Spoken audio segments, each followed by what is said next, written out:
ಕಲಬುರಗಿಯಲ್ಲಿ ನಡೆದಂತಹ honey trap case ಈಗ ರಾಜ್ಯದಲ್ಲಿ ದೊಡ್ಡ ಮಟ್ಟದಲ್ಲಿ ಸದ್ದು ಮಾಡ್ತಾ ಇದೆ. ಈ ಪ್ರಕರಣಕ್ಕೆ ಸಂಬಂಧಪಟ್ಟಂತೆ ಈಗಾಗಲೇ ಇಬ್ಬರು ಆರೋಪಿಗಳನ್ನು ಪೊಲೀಸರು ಬಂಧಿಸಿದ್ರು. ಮುಂದೇನಾಯಿತು ಅನ್ನುವಂತಹ ರೋಚಕ ಸ್ಟೋರಿ ಇಲ್ಲಿದೆ ನೋಡಿ. ಕಲಬುರಗಿಯಲ್ಲಿ ಹನಿ ಮನಿ ಕಹಾನಿ ಪ್ರಕರಣ. ಸಂಘಟನೆಯೊಂದರ ಮುಖಂಡ ಸೇರಿ 6 ಜನ ಅರೆಸ್ಟ್. ಕಲಬುರಗಿ ಸೆನ್ ಪೊಲೀಸರಿಂದ ಕಾರ್ಯಾಚರಣೆ. ಕಳೆದ 3-4 ದಿನದಿಂದ ಕಲಬುರಗಿಯಲ್ಲಿ ನಡೆದ ಹನಿ ಟ್ರ್ಯಾಪ್ ಕೇಸ್ ರಾಜ್ಯದಲ್ಲಿ ದೊಡ್ಡ ಮಟ್ಟದಲ್ಲಿ ಸದ್ದು ಮಾಡ್ತಾ ಇದೆ. ಪ್ರಕರಣ ಸಂಬಂಧ ಈಗಾಗಲೇ ಇಬ್ಬರು ಆರೋಪಿಗಳನ್ನ ಪೊಲೀಸರು ಬಂಧಿಸಿದ್ರು. ಇದೀಗ ಉಳಿದಿದ್ದ 6 ಜನ ಆರೋಪಿಗಳನ್ನ ಕೂಡ ಅರೆಸ್ಟ್ ಮಾಡಲಾಗಿದೆ. ಹಣಮಂತ ಯಳಸಂಗಿ, ಶ್ರೀಕಾಂತ್ ರೆಡ್ಡಿ, ಮಂಜುನಾಥ್ ಭಂಡಾರಿ, ಉದಯ್ ಕುಮಾರ್, ಅರವಿಂದ ಕಮಲಾಪುರ ಹಾಗೂ ಸಂತೋಷ್ನ ಕಲಬುರಗಿ ನಗರದ ಸೆನ್ ಪೊಲೀಸರು ಬಂಧಿಸಿದ್ದಾರೆ. ಫಾಲ್ಸ್ ಕೇಸ್ ಆಗಿದಲ್ಲ, ಆ ಫಾಲ್ಸ್ ಕೇಸ್ನಾಗ ಅರೆಸ್ಟ್ ಮಾಡ್ತಿದ್ರು. ನಾವೇ ಸರೆಂಡರ್ ಆಗಿದ್ದೀವಿ. ಯಾಕೆ ಸರೆಂಡರ್ ಆಗಿದ್ವು ಅಂದರೆ ಇನ್ಚಾರ್ಜ್ ಮಿನಿಸ್ಟರ್ ಪ್ರಿಯಾಂಕ ಖರ್ಗೆ ಸಾಹೇಬ್ರಿಗೆ ಹೆಸರು ಖರಾಬ್ ಮಾಡ್ಬೇಕಂತ ಕೆಲವು ಕುತಂತ್ರಿಗಳನ್ನ ಕೆಲಸ ಮಾಡಿದ್ರಲ್ಲ, ಅದು ವಿರೋಧ. ಅವ್ರ ಹೆಸರಿಗೆ ಯಾವುದೇ ಕಳಂಕ ಬರಬಾರ್ದು ಅಂತ ತಿಳ್ಕೊಂಡು ನಾವೇ ಸ್ವತಃ ಈಗೇನಪ್ಪ ಅಂದ್ರೆ ಅರೆಸ್ಟ್ ಆಗ್ತಾ ಇದೀವಿ. ನಮ್ಗೆ ಕಾನೂನು ಪಾಲನೆ ಮಾಡೋರು ನಾವಿದ್ದೀವಿ, ಸಂವಿಧಾನ ರಕ್ಷಕ ನಾವಿದ್ದೀವಿ. ಕಾನೂನು ಸಂಪೂರ್ಣ ಭರವಸೆ ನಮ್ಗದ. 100% ಇದು ಫಾಲ್ಸ್ ಕೇಸ್ ಅದ.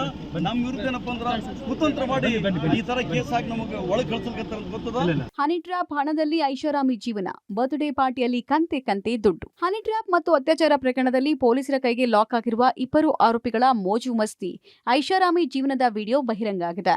ಸದ್ಯ ಅತ್ಯಾಚಾರ ಆರೋಪದ ಅಡಿಯಲ್ಲಿ ಜೈಲು ಪಾಲಾಗಿರುವ ರಾಜು ಲೆಂಗಂಟಿ ತನ್ನ ಹುಟ್ಟುಹಬ್ಬವನ್ನ ಅದ್ದೂರಿಯಾಗಿ ಆಚರಿಸಿಕೊಂಡಿದ್ದ.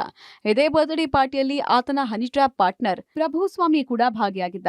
ರಾಜು ಲೆಂಗೇಟಿ ಕೇಕ್ ಕಟ್ ಮಾಡಿದ ಬಳಿಕ ಪ್ರಭು ಕಂತೆ ನೋಟುಗಳನ್ನ ಆತನ ಮೇಲೆ ಸುರಿದಿದ್ದ.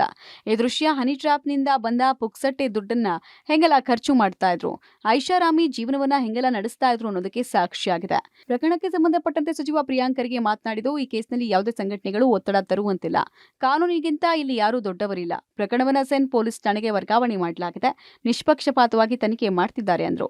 ನಮ್ಮ ಆಫೀಸರ್ಸ್ ಅದರ ಬಗ್ಗೆ ಸಂಪೂರ್ಣವಾದಂತ ತನಿಖೆ ನಡೆಸ್ತಾ ಇದೆ. ಸುಮ್ಮನೆ ಇಲ್ಲದ ಸಲ್ಲದ ಆರೋಪಗಳೆಲ್ಲ ನಾವು ಮಾಡ್ಲಿಕ್ಕೆ ಹೋಗೋದಿಲ್ಲ. ಏನಿದ್ರೂ ಕೂಡ ಫೊರೆನ್ಸಿಕ್ ರಿಪೋರ್ಟ್ ಪ್ರಕಾರ ಏನು ಬರುತ್ತೆ ಅದಕ್ಕೆ ನಾವು ಅದ್ರ ಪ್ರಕಾರ ಕ್ರಮ ತಗೋತೀವಿ. ಇದರಲ್ಲಿ ಯಾವುದೇ ರೀತಿಯಾದಂಥ ಒತ್ತಡಗಳು ಯಾರು ತರಂಗಿಲ್ಲ. ಇದು ಹನಿ ಟ್ರ್ಯಾಪ್ ವಿಚಾರ ಇರ್ಬೋದು ಅಥವಾ ನೀವು ಹೇಳಿದಂಗೆ ಆ ಬಲಾತ್ಕಾರದ ಪ್ರಕರಣಗಳಿರ್ಬೋದು, ಯಾವುದೇ ಸಂಘಟನೆ ಇರ್ಬೋದು, ಯಾರೇ ಇರ್ಬೋದು, ಕಾನೂನಿಗಿಂತ ದೊಡ್ಡವರು ಯಾರಿಲ್ಲ. ಒಟ್ಟಿನಲ್ಲಿ ಹನಿ ಟ್ರ್ಯಾಪ್ ಪ್ರಕರಣ ಬಗೆದಷ್ಟು ಬಯಲಾಗ್ತಾ ಇದೆ. ಹನಿ ಟ್ರ್ಯಾಪ್ ಹಿಂದಿನ ಒಂದೊಂದೇ ಕರಾಳ ಸತ್ಯಗಳು ಬಯಲಾಗ್ತಾ ಇದೆ. Praveen Reddy, public TV, Kalaburagi.